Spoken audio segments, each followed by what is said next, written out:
நமது மெய்ப்பரும் நமது மீட்பரும் நமது ஆண்டவருமாகிய இயேசு கிறிஸ்துவில் பிரியமான உறவுகளே, நாள்தோறும் வத்திக்கான் வானொலியின் நிகழ்ச்சிகளை அருள் ஒளி இணையதளம் வழியாக உங்களுக்கு நாங்கள் ஒளிபரப்புகின்றோம். உங்களுக்காக தொகுத்து வழங்குபவர் உங்கள் அன்பு சகோதரன் பேசாலை தாஸ்.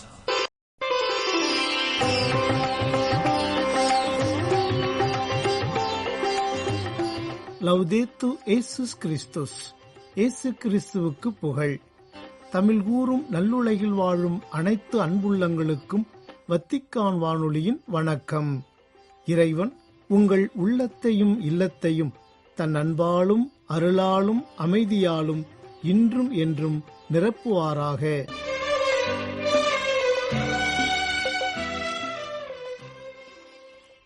அன்பு நேயர்களே, வத்திக்கான் வானொலி இன்று உங்களுக்கு வழங்கவிருப்பவை தடம் தந்த தகைமை, அன்னைவோர் அதிசயம் மற்றும் செய்திகள்.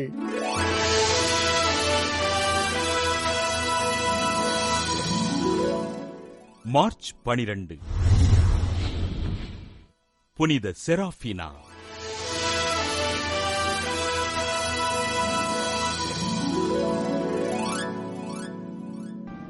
இத்தாலி நாட்டிலுள்ள துஸ்கானியாவில் ஏழ்மையான குடும்பத்தில் கிபி 1238 பிறந்தார் செராஃபினா.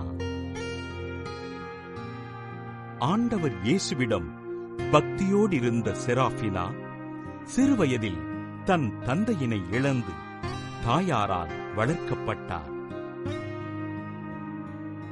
அழகு நிறைந்தவராக காணப்பட்ட செராஃபினா தன் இளம் வயதில் உடல் நலிவுற்று படுத்த படுக்கையானார். தன் நோயினை ஆண்டவரிடம் அர்ப்பணித்து இவ்வுலக பாவங்களுக்காக செபித்த செராஃபினா தன் தாயாரை இழந்து தனிமையானார். படுத்த படுக்கையில் எழ முடியாமல் கிடந்த செராஃபினா தன் தோழியான பெல்டியா உதவியோடு வாழ்ந்து வந்தார். நோயினால் துன்புற்ற போதிலும் மக்களின் பாவங்களுக்காக செபித்த இவருக்கு புனித பெரிய கிரகோரியார் காட்சியளித்து ஆறுதல் கூறி இவரது இறப்பினை முன்னறிவித்தார். சிறுவயது முதல் நோயினால் துன்புற்று வாழ்ந்த செராஃபினா கிபி 1253 மார்ச் 12 தன் 15வது வயதில் விண்ணக வாழ்வு பெற்றார். தன் வாழ்நாள் முழுவதும் படுக்கையில் இருந்தபடியே இவ்வுலக மக்களுக்காக ஆண்டவரிடம் செபித்த செராஃபினாவை திருச்சபை புனிதராக உயர்த்தியது. புனித செராஃபினா திருவிழாவினை கொண்டாடுகின்ற நாம் இன்று படுக்கையில் துன்புறுகின்ற குழந்தைகளின் நோய்கள் நீங்கி குணம் பெற வேண்டும் என்று ஆண்டவரிடம் ஜெபிப்போம்.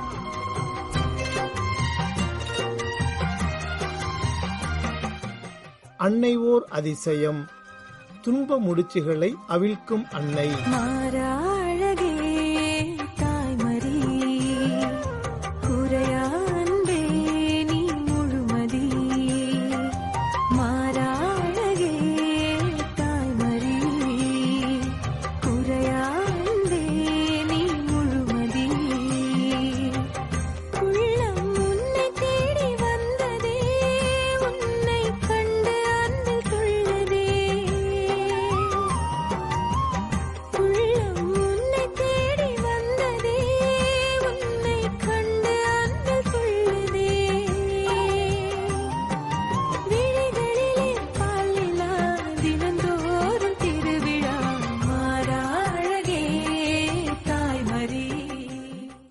முடிச்சுகளை அவிழ்க்கும் அன்னை.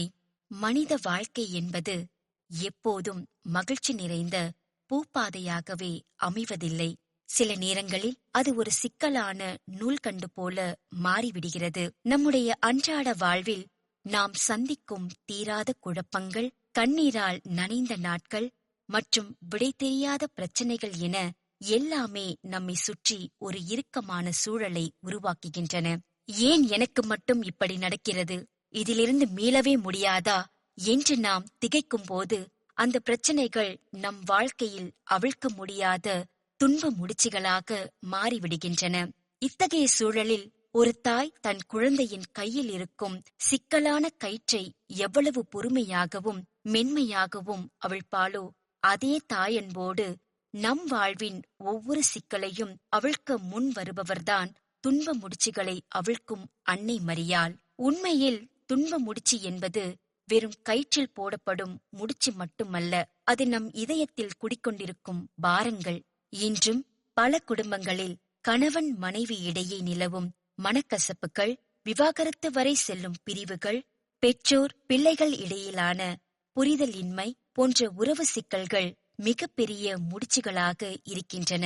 அது மட்டுமல்லாமல் போதை பழக்கம், தீராத கடன் சுமை, வேலை இழப்பு மற்றும் யாராலும் குணப்படுத்த முடியாத மன அழுத்தம் போன்றவை நம்மை நிலைகுலைய செய்கின்றன.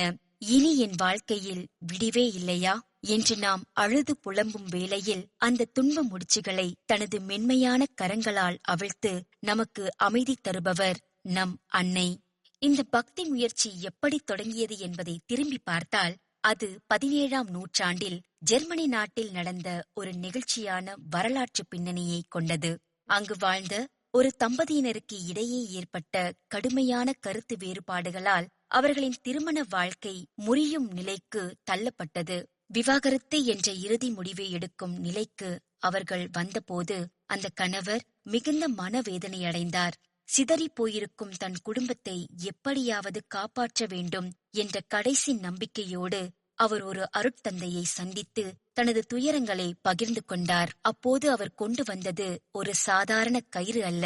தன் திருமண நாளன்று மணமக்களின் கைகளை இணைத்து கட்டப்பட்ட அந்த பட்டு ரிப்பனை அருட்தந்தையிடம் ஒப்படைத்தார்.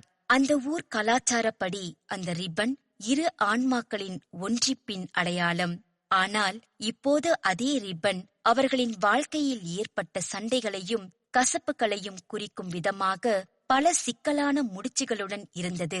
இந்த முடிச்சுகளை மனிதர்களாகிய எங்களால் அவிழ்க்க முடியவில்லை.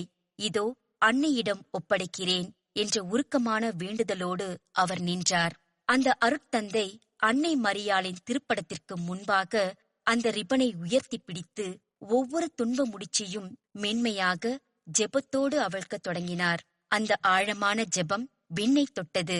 என்ன ஒரு அதிசயம்! அந்த துணியில் இருந்த சிக்கலான முடிச்சுகள் ஒவ்வொன்றாக தானாகவே அவிழ்ந்து அந்த பட்டு துணி பழையபடி மென்மையாகவும் வெண்மையாகவும் மாறியது.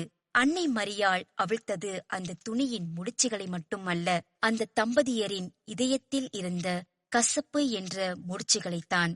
இதன் மூலமே துன்ப முடிச்சுகளை அவிழ்க்கும் அன்னை என்ற பக்தி உலகம் முழுவதும் பரவி இன்றும் பல குடும்பங்களில் அமைதியை ஏற்படுத்தி வருகிறது. பிரிவின் விளிம்பில் இருந்த அந்த தம்பதியரின் வாழ்வில் அன்னை மரியாள் ஒரு மிகப்பெரிய அற்புதத்தை செய்தார். விவாகரத்து செய்ய முடிவெடுத்திருந்த அந்த மனைவி இறைவனின் அருளால் மனம் மாறி மீண்டும் தன் கணவருடன் இணைந்தார். ஒருவரை ஒருவர் ஆழமாக நேசிக்கவும் ஒருவருக்கு ஒருவர் விட்டு கொடுத்து சமாதானமாக வாழவும் அன்னை அவர்களுக்கு கற்றுக் கொடுத்தார். இறைவனை மையமாக வைத்து ஒரு புதிய வாழ்க்கையை அவர்கள் தொடங்கினார்கள். இதுவே துன்ப முடிச்சுகளை அவிழ்க்கும் அன்னையின் முதல் அற்புத சாட்சியாக அமைந்தது. இந்த நெகிழ்ச்சியான நிகழ்வை உலகிற்கு தெரியப்படுத்த விரும்பிய ஒரு அருட்தந்தை ஜோகன் ஜார்ஜ் ஸ்மித்தர் என்ற ஓவியரிடம் இதனை ஒரு திரு ஓவியமாக வரைந்து தருமாறு கேட்டுக்கொண்டார். அந்த ஓவியமே இன்று உலகம் முழுவதும் பல கோடி மக்களின் நம்பிக்கைக்குரிய அடையாளமாக திகழ்கிறது. சுமார் 6 அடி நீளமும் 4 அடி அகலமும் கொண்ட இந்த புகழ்பெற்ற ஓவியம் ஜெர்மனியின் ஆஸ்பர்க் நகரில் உள்ள புனித பேதுரு தேவாலயத்தில் இன்றும் பாதுகாக்கப்பட்டு வருகிறது. இந்த ஓவியத்தில் அன்னை மரியாள் விண்ணுக்கும் மண்ணுக்கும் இடையில் நின்றபடி ஒரு கயிற்றில் இருக்கும் சிக்கலான முடிச்சுகளை தனது மென்மையான விரல்களால் அவிழ்ப்பது போல் காட்சியளிக்கிறார். அன்னையின் தலைக்கு மேலே தூய ஆவி புறா வடிவில் இறங்கி வருவதையும், விண்ணரசின் அடையாளமாக 12 விண்மீன்கள் அன்னையை சூழ்ந்திருப்பதையும் காணலாம். அன்னையின் காலடியில் தீமையின் அடையாளமான பாம்பு மிதிக்கப்பட்டிருக்கிறது. அன்னையின் ஒரு கையில் சிக்கலான முடிச்சுகள் கொண்டு கயிறு இருக்க, மறுபுறம் அவிழ்ந்த நேர்த்தியான கயிறு கீழே செல்வது போல வரையப்பட்டுள்ளது. இது நம் வாழ்வின் எத்தகைய சிக்கலையும் அன்னை அவிழ்த்து விடுவார் என்ற ஆழமான நம்பிக்கையை நமக்கு தருகிறது. துன்ப முடிச்சுகளை அவிழ்க்கும் அன்னை என்ற பெயரே ஒரு மகா உன்னதமான பொருளை கொண்டது. நம் வாழ்க்கையில் நாம் செய்யும் தவறுகளுக்காக நம்மை தண்டிக்காமல் ஒரு தாய் தன் குழந்தையின் சிக்கலை எவ்வளவு இரக்கத்தோடு அணுகுவாளோ, அதே போல நம் பிரச்சனைகளை தீர்க்கும் தாய் இவர். தீர்ப்பு வழங்குவதற்கு முன்பே நம்மை தனது அன்பால் அரவணைக்கும் அன்னை இவர். 18ஆம் நூற்றாண்டிலிருந்தே மக்கள் அன்னையின் திருவோவியத்தின் முன் முழங்கால் படியிட்டு தங்கள் குறைகளை சொல்லி ஜெபிக்கத் தொடங்கினர். அதன் விளைவாக கொடிய நோயிலிருந்து விடுதலை, குடும்பங்களில் சமாதானம், புதிய வேலைவாய்ப்புகள் என பல நன்மைகளை மக்கள் பெற்று மன அமைதி அடைந்தனர். காலப்போக்கில் இந்த பக்தி உலகம் முழுவதும் பரவியது. 1989ஆம் ஆண்டு ஆஸ்திரியாவின் ஸ்டைரியா பகுதியில் இந்த அன்னைக்காக முதல் சிற்றாலயம் எழுப்பப்பட்டது. அதனைத் தொடர்ந்து 1998இல் திருச்சபையின் அதிகாரப்பூர்வ அனுமதியுடன் நவநாள் ஜெபம் வெளியிடப்பட்டு இன்று 20க்கும் மேற்பட்ட மொழிகளில் இந்த பக்தி முயற்சி மக்களிடையே உயிர்ப்புடன் இருந்து வருகிறது. திருத்தந்தை பிரான்சிஸ் அவர்கள் இந்த பக்தியை உலகம் முழுவதும் அறிமுகப்படுத்துவதில் மிக முக்கிய பங்கு வகித்தார். அவர் அர்ஜென்டினாவில் ஆயராக இருந்த காலத்திலேயே ஜெர்மனிக்கு சென்றிருந்த போது இந்த அன்னையின் திரு ஓவியத்தால் ஈர்க்கப்பட்டு அதன் பிரதிகளை தனது நாட்டிற்கு கொண்டு வந்து மக்களிடையே பரப்பினார். ஒரு எளிய பக்தியாக இருந்த இது அவரின் முயற்சியால் இன்று ஒரு உலகளாவிய பக்தி முயற்சியாக மலர்ந்துள்ளது. வத்திக்கானிலும் இந்த அன்னையின் திருவுருவம் இன்றும் சிறப்பான இடத்தில் வைக்கப்பட்டு போற்றப்படுகிறது. தமிழகத்தை பொறுத்தவரை செங்கல்பட்டு மறைமாவட்டத்தில் உள்ள தாழம்பூர் என்ற இடத்தில் துன்ப முடிச்சுகளை அவிழ்க்கும் அன்னைக்கு ஒரு அழகான சிற்றாலயம் அமைந்துள்ளது. இங்கும் உலகெங்கிலும் உள்ள மற்ற ஆலயங்களைப் போலவே மக்கள் தங்கள் வாழ்வில் தீர்க்க முடியாத சிக்கல்கள் என்று எவற்றை கருதுகிறார்களோ அவற்றை அன்னையிடம் ஒப்படைத்து நற்பலன்களை பெற்று செல்கின்றனர். இன்றைய இக்கட்டான உலகிற்கு அன்னை மரியாள் ஒரு வலிமையான செய்தியை தருகிறார். உன் பிரச்சனைகள் உன்னைவிட பெரியவை அல்ல. மனிதர்களாகிய உங்களால் அவிழ்க்க முடியாத எந்த துன்ப முடிச்சையும் நான் அவிழ்ப்பேன் என்பதே அது. நம்மிடம் அவர் எதிர்பார்ப்பது ஒன்றே ஒன்றுதான். அது அசைக்க முடியாத நம்பிக்கை. நாம் இருளிலும் குழப்பத்திலும் தவிக்கும் போது, மகனே, மகளே, நம்பிக்கையோடு என்னிடம் வா என்று அன்னை நம்மை அன்புடன் அழைக்கிறார். அன்னையின் கரங்களில் கொடுக்கப்படும் எந்த ஒரு பிரச்சனையும் தீர்வு காணப்படாமல் போகாது என்பது விசுவாசிகளின் அசைக்க முடியாத நம்பிக்கையாக உள்ளது. இரவோடு இரவாய் நீ பாலகனை காத்தாய். இரவு நேர வழியில் மலையிருளில் வெளிச்சம் நீயே. ஏரோதின் வாளை இறையருளாலே சாய்த்தாய். அருள் நிறைந்த மரியே, நீ இறைவன் தந்த வழியே. இரவோடு இரவாய் நீ பாலகனை காத்தாய். ஏரோதின் வாளை இறையருளாலே சாய்த்தாய். கல்வாரி மலை மீது நெஞ்சம் தவித்தாயே அம்மா. தேவனவன் அருள்கரம் பூவுலகின் நடைக்கலம். கோடி மின்னல் மின்னதே உந்தன் புகழைச் சொல்லச் சொல்ல பூமி எங்கும் பூக்குதே. மாறா அழகே தாய்மறி. நேயர்களே, இந்நேரம் வரை நீங்கள் கேட்டு மகிழ்ந்தது அன்னைவோர் அதிசயம், துன்ப முடிச்சுகளை அவிழ்க்கும் அன்னை.